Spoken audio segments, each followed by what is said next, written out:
I want you to put in perspective for us today's announcement and what it means for not just California, but for the nation. Look, I think the Vice President Biden sent a very clear message. This isn't just about picking someone who can help him win the election in November. This is about making a bold statement about governing in America into the 21st century. A Biden Harris ticket is a powerhouse ticket. It's a 1-2 punch. It's a game changer. And for California, obviously, those of us who know Senator Harris, formerly AG Harris, formerly DA Harris, Kamala Harris is very accomplished. And so he went about this the right way. He was very thoughtful.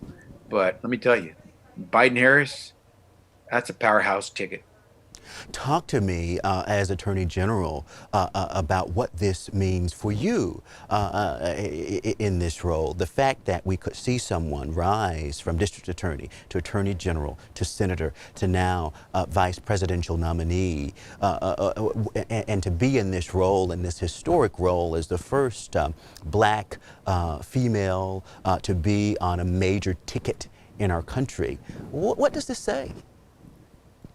Well, it speaks well for Joe Biden and it speaks well for America and where we're going. That we are going to have not just an accomplished individual who, in her own right, is ready to serve in the White House, but someone who brings so many things to this country to help send a message, not just to young girls, not just to young children of color, not just to those who have aspirations, who are the children of immigrants. It sends a really clear message that the dream, the whole experiment of American democracy is alive and well in the 21st century. But it also means for those of us who are from California, who know Senator Harris, that we're going to have a good friend as far away as we are from Washington, D.C. We're not going to just have a good friend in Joe Biden in the White House. We're going to have one of our own daughters from California in the White House. So it's just good all around for the country and certainly good for California. And let's go even further. Let's talk about Sacramento and the kind of seat of power, if you will. Politico had an article the other day just looking at how things have changed when you talk about California and California liberals, if you will, and the fact that we have so many of our talent who have made their way through Sacramento, now making a big splash on the national stage. What does this say for Sacramento? Well, clearly, this state is really a nation state. We are the fifth largest economy in the world. When you are the senator for California, the former attorney general for the state of California, you're essentially helping run and navigate for a major democracy in the world. And so Kamala Harris is going to step into the White House as president, ready to roll, ready to govern. And I believe that's exactly what Joe Biden was looking for, someone who would be a great partner and be ready to take over in the driver's seat if he said it's no longer time for you to ride shotgun. Give me I got to do this for a second. Take over for a moment and be ready. She's going to be ready, and that's the beauty for California. Sacramento has produced so many great leaders and over the course of time.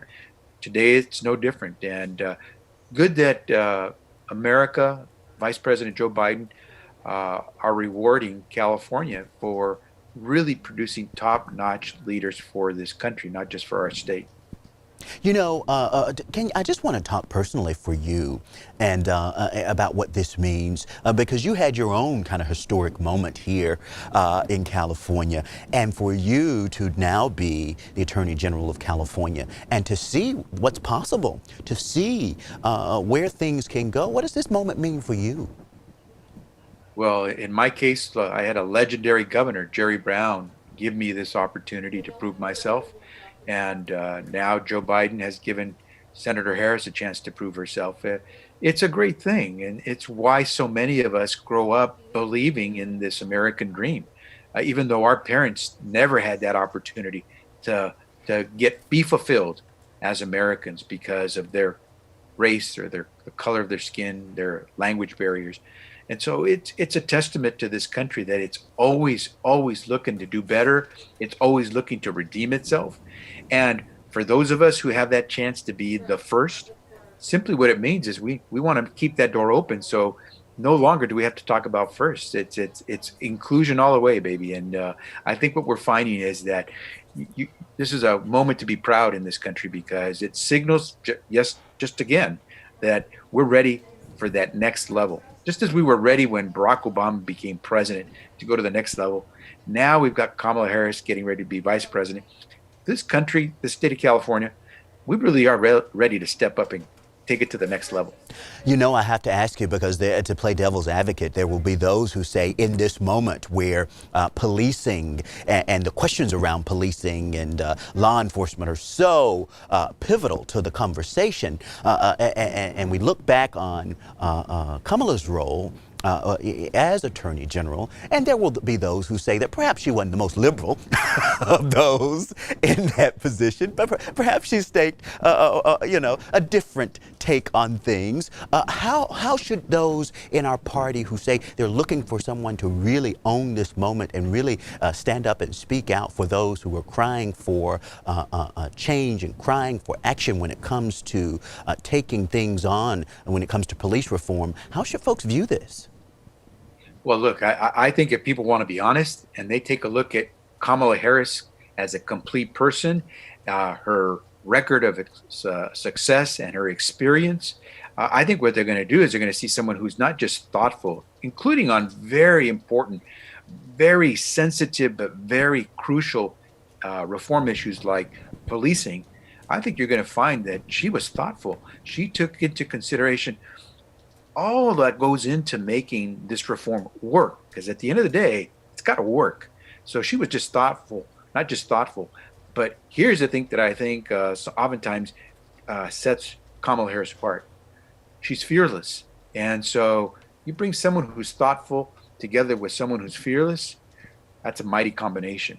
And so now making her vice president with all that experience, all that knowledge, with her network and her ability to get things done, powerful. And I think Joe Biden recognized he'll have a very powerful, forward-leaning vice president at his side. Well, we cannot thank you enough for making time to speak with us. Are there things that I have not asked you that you think it's important to keep in mind as we go forward, as we look to tomorrow? I know they're going to be making a joint appearance and then on to the conference next week. Well, we expect many of folks here from California to be represented. Are you going to be there? I know the governor is slated to speak. We're all going to try to be there as every moment we can to be there. But I will tell you this. Eye on the prize. This is really about making sure that we are prepared for November 3rd, because the last thing we want is to be so euphoric that we forget there's an election you got to win. So November 3rd, eye on the prize. Then we start the roll up the sleeves and do the real work, but it'll be with a great dynamic duo heading over to Washington, D.C. Are there things you're concerned about? People keep talking about voting and the ability for people to make sure that there's no concern around the vote and that people can cast their ballot safely, but also in a way that we can be sure that that things are done in a proper way. Do you face some concerns or things that you think folks ought to keep in mind so that we are clear-eyed about what we're facing on November 3rd? Well, first and foremost, between now and November 3rd, it's getting a grip on COVID-19. It's hard to believe you're going to have enthusiasm going into that November 3rd election day if people feel like they're constrained or they're afraid to get out there and really vote. So COVID-19, and